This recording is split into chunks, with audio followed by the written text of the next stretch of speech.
Assalamualaikum warahmatullahi wabarakatuh. Selamat pagi anak-anak. Hari ini kita bertemu lagi dengan Ibu Vira. Minggu kemarin kita sudah belajar mengenai huruf-huruf hijaiyah.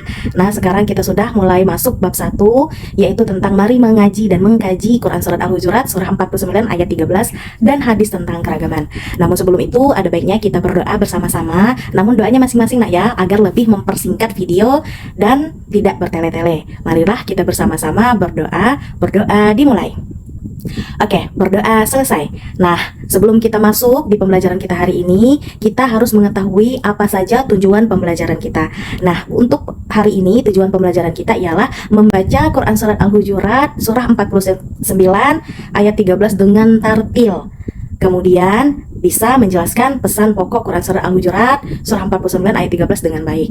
Nah, di bagian tujuan pembelajaran pertama ialah membaca Quran Surat Al-Hujurat surah ke-49 ayat 13 dengan tartil. Artinya, ketika kita membaca Quran Surat Al-Hujurat, maka kita harus menggunakan hukum tajwidnya yang benar. Jadi tidak asal-asalan lagi. Jadi kita harus benar-benar belajar, perhatikan dengan seksama agar tidak ada kesalahan lagi dalam membaca surat Al-Hujurat ataupun surah-surah yang lainnya.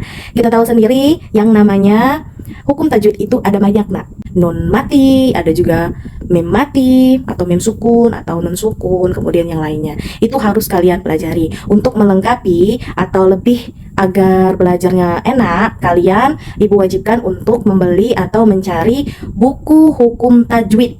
Nah, jadi kalau misalkan kita belajar tajwid, kalian tidak usah repot-repot untuk harus mencari ke internet, di internet atau dimanapun kalau sudah ada buku tajwid. Jadi sebaiknya silahkan kalian membeli buku tajwid. Oke? Oke, buka halaman 3. Perhatikan gambar berikut ini. Nah, di tengah-tengah itu ada gambar 1.2 mengenai tentang anak-anak yang sedang belajar membaca Al-Quran. Nah, di situ ada dua kelompok. Yang pertama kelompok laki-laki dan yang kedua adalah kelompok perempuan. Nah, coba perhatikan anak-anak yang sedang asyik belajar di Al-Quran. Apakah kalian juga belajar Al-Quran seperti mereka? Bagaimana kalian belajar Al-Quran di rumah? Sungguh beruntung kalian sebab termasuk sebaik-baik umat, yakni orang yang belajar dan mengajarkan Al-Quran. Bukan hanya itu, orang yang membaca Al-Quran akan dibalas setiap hurufnya dengan 10 kebaikan.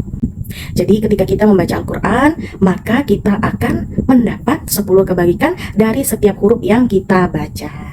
Nah, di sini Rasulullah SAW bersabda, yang artinya siapa saja membaca satu huruf kitabullah atau Al-Quran, maka dia akan mendapatkan satu kebaikan. Sedangkan satu kebaikan dilipatkan kepada 10. Semisalnya, aku tidak mengatakan alif lam mim satu huruf, akan tetapi alif satu huruf, lam satu huruf, dan mim satu huruf.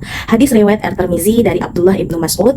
Nah, di hadis Rasulullah ini sudah dijelaskan bahwa ketika kita membaca alif lam mim saja, nah, itu sudah mendapatkan 3 huruf yang otomatis kalau dikalikan 10, maka kita akan mendapatkan 30 kebaikan. Masya Allah ya nak ya. Jadi kita sebagai umat muslim itu harus bisa membaca Al-Quran. Meskipun kalian masih ikro, ada yang baru ikro 1, ada yang bahkan baru mengenal huruf hijaiyah, itu tidak masalah. Yang penting selama kalian niat untuk belajar, maka disitulah akan terdapat pahala dan kebaikannya. Oke, kita lanjut di bagian A, membaca Quran Surat Al-Hujurat surah ke-49 ayat 13. Oke, simak dengan baik bagaimana ibu membacanya. Nanti kalian bisa ikuti ya, atau nanti di stop video ini terus kalian ulang lagi agar semakin bisa membaca Quran Surat Al-Hujurat. Karena nak, tugas terakhir dari bab 1 ini ibu akan menyuruh kalian untuk menghafalkan Quran Surat Al-Hujurat. Cara menghafalnya itu nanti ibu video call satu persatu kalian dan kalian harus menghafalnya. Oke? Nah, ini ibu duluan yang membacanya, baru nanti kalian belajar sendiri-sendiri ya. Dimulai dari isti'azah atau ta'awuz. أعوذ بالله من الشيطان الرجيم بسم الله الرحمن الرحيم يا أيها الناس إنا خلقناكم من ذكر وأنثى وجعلناكم شعوبا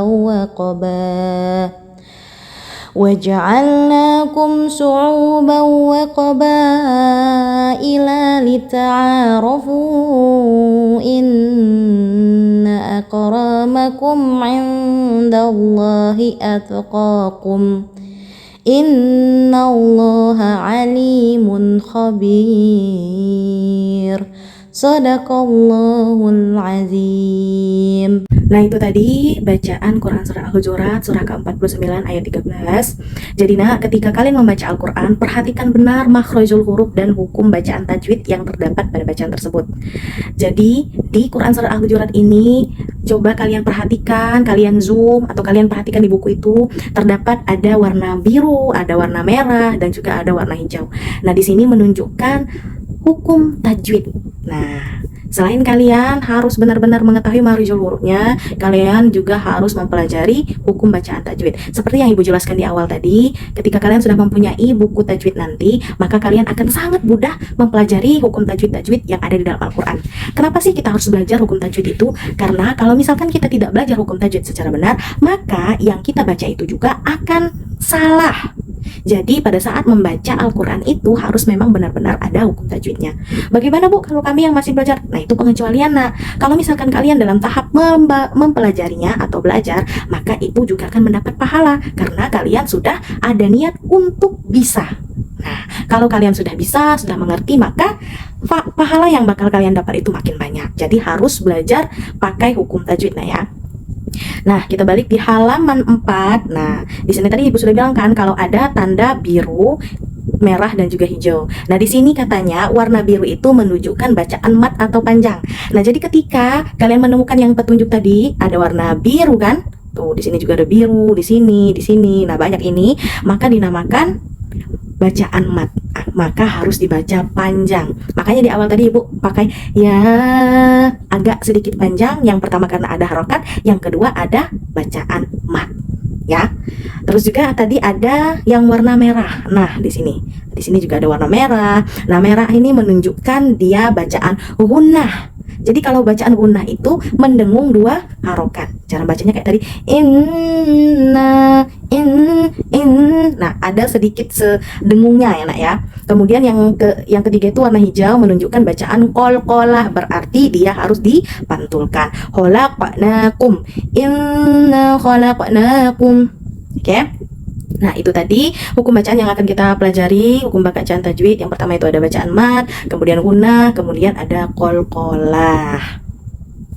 Oke, kita lanjutkan. Nah di bawahnya ini ada kotak warna hijau. Ini adalah cara belajar membaca Quran surat Al-Hujurat agar tidak terpotong-potong atau nafasnya bisa dibenarkan. Nah ini ada sepenggal-sepenggal. Ini cara menghafalnya ya, bisa kalian gunakan untuk juga menghafal. Jadi cara menghafalnya, pertama kalian hafalin dulu yang ini. Ya ayyuhan nasu, ya ayyuhan nasu, ya ayyuhan nasu.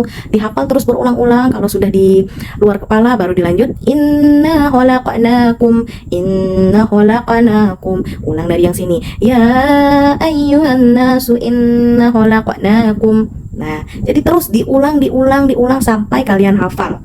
Oke? Itu adalah tugas terakhir bab 1. Jadi boleh kalian sekarang hafal biar nanti pas waktu menghafal di akhir bab kalian sudah hafal. Nah, sekarang untuk tugasnya kalian buka di halaman 5 di bagian aktivitas kelompok. Nah, di sini Ibu ingin kalian mencari hukum gunnah, qalqalah, mat yang ada di Quran surat Al-Hujurat ayat 13 ini. Kalian cari yang mana gunnah, yang mana qalqalah dan juga mana yang mat. Silahkan buat kotak persis seperti ini di buku latihan 1 kalian. Kalau sudah dibuat di latihan 1, nanti tinggal foto saja lalu kirim di grup kita. Oke? Segitu saja pembelajaran kita hari ini. Mudah-mudahan kalian jelas. Kalau misalkan masih ada yang kurang jelas atau tidak paham, boleh kalian chat di grup, tanyakan dengan Ibu mana yang kurang pahamnya. Oke, lebih kurangnya Ibu mohon maaf. Maaf jika misalkan pembuatan video ini tidak terlalu jelas dikarenakan memang susah sekali ya menjelaskan di buku ini, lebih enak kita ketemu. Ibu akhiri, wassalamualaikum warahmatullahi wabarakatuh.